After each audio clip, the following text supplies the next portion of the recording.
Did you know? Kero Blaster initially started development under an entirely different title, in which it was called Gero Blaster. Only one trailer for this game has ever been seen, which was its initial release trailer, and it was intended for a spring 2013 release. The game featured an entirely different story, which seems to revolve around aliens kidnapping cats of some kind, though there's not much to go off of.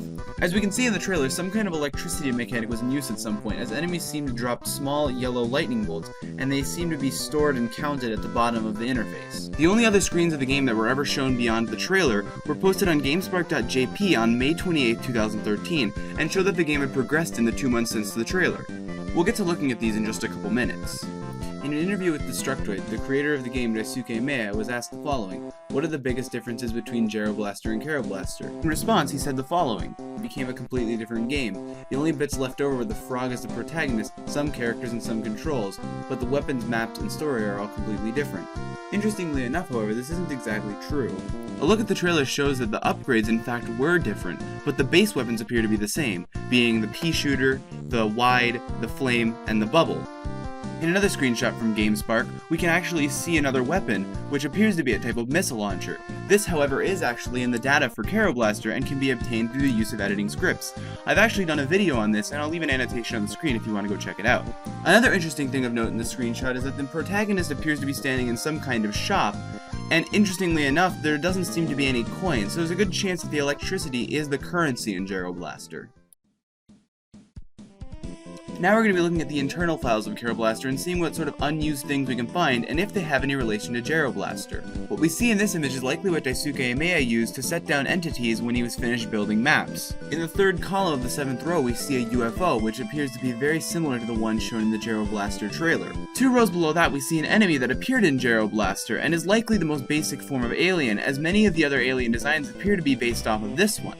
There are many other unused entities in this file, such as the weird-looking lizard thing on the 6th row and 11th column, but it would take too long to go through them all. This file once again contains the most basic alien enemy, and we can see some other forms of it as well.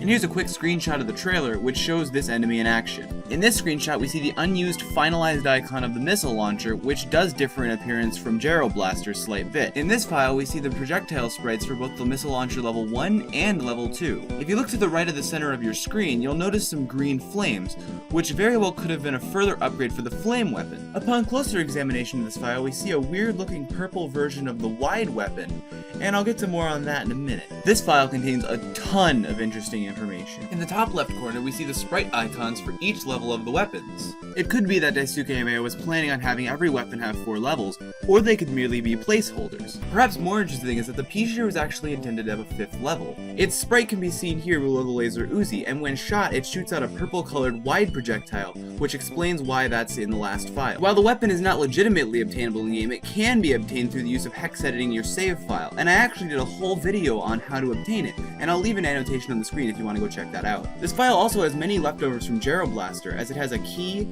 an umbrella, and what appears to be an older version of the jetpack. The final thing of note in this file is the green-haired girl on the right side of the screen next to the life jar. She actually appears in one of the Gero Blaster screenshots that was posted on GameSpark. Although in this screenshot she does have purple hair, it's definitely the same person. This file contains some more leftover material from Gero Blaster, including a UFO, a green spaceship with 2 smaller figures inside, and a red spaceship with a bunny-looking figure on the inside. In this screenshot of Gero Blaster, we see that the ship was used on the world map, probably as a way to move the protagonist from the blue planet to the bigger planet. There's also a chance that the red ship was used to move the rabbit figure from the red planet to the bigger planet, though this is just speculation. It's also likely that the bunny figure inside the red ship is one of these bunny-looking things. With the protagonist stuck in jail, it's likely that they were an antagonist of some sort. In this final file, we see a lot of leftovers from Gero Blaster. The weapons icons are a lot older than the ones that are actually used in the final game, and once again we see the umbrella, the jetpack, and 2 of the items shown in the trailer with the electricity icon on them. We also see many enemies that were in Gero Blaster, some of which were repurposed and used in Kero Blaster, and some that were dropped and never used. Both Kero Blaster and its demo game Pink Hour make musical references to Daisuke Meiya's older work. The first example of this is the train station song from Kero Blaster, which I will play for you right now.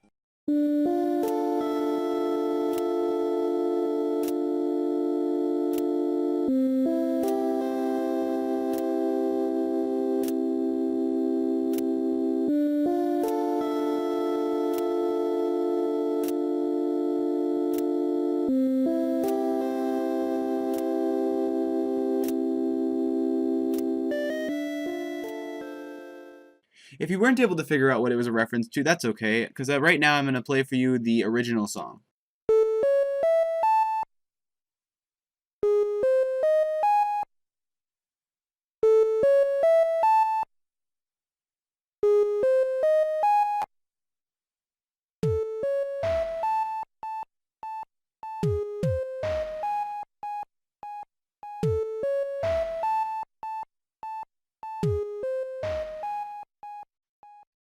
Also within Kero Blaster, there's an unused music file right next to the train station theme that sounds just like this.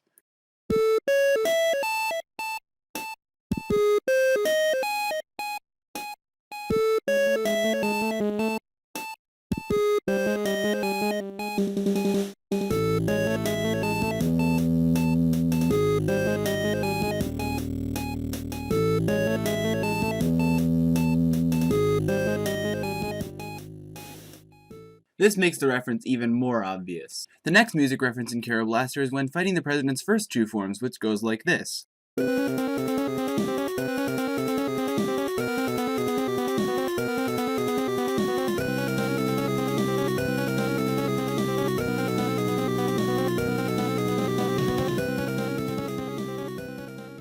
Which is an obvious reference to this cave story song.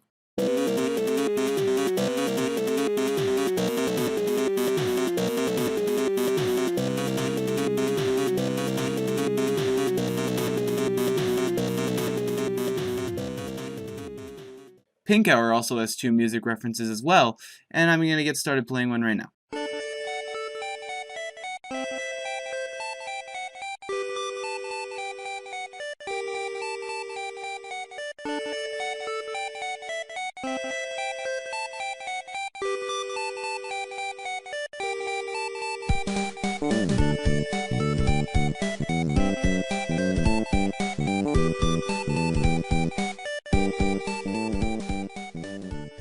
That was the title theme of Pink Hour, which was an obvious reference to this song.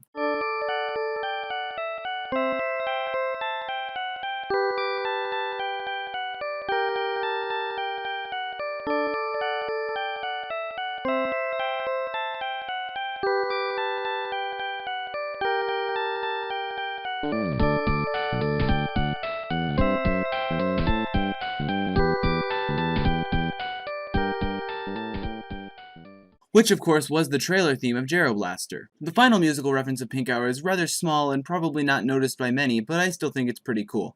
So I'll play the one from Pink Hour first.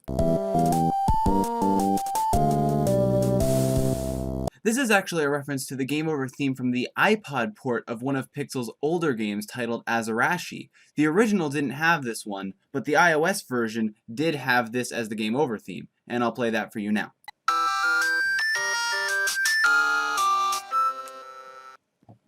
That's all I have for music, but I do have one more interesting piece of information before this video ends. In the files for Pink Hour, the demo of Kero Blaster, which came out a month beforehand, it had the names of each and every one of the areas in the game, barring the first two because it used those for its own maps and replaced the traditional ones. However, while every other name lined up, such as the OXOX Hotel and White Laboratories, the name of Hichike Plateau was listed as tip of the iceberg, which actually would imply that in the last month of development it was quickly changed and that was going to be the final name, as shown here. Thank you all so much for watching. If you guys did enjoy the video, please be sure to drop a like and subscribe. It really helps me out a lot. This video took a lot of work to make, but it was all worth it because it actually turned out pretty nice. And if you want to see me do a full Let's Play of Kero Blaster and Pink Hour, I'll have annotations on the screen going to those because I have played through both of those. And if you want to see me play any other games, just leave me a suggestion in the comments and I'll take a look at it. Yeah, see you next time, guys.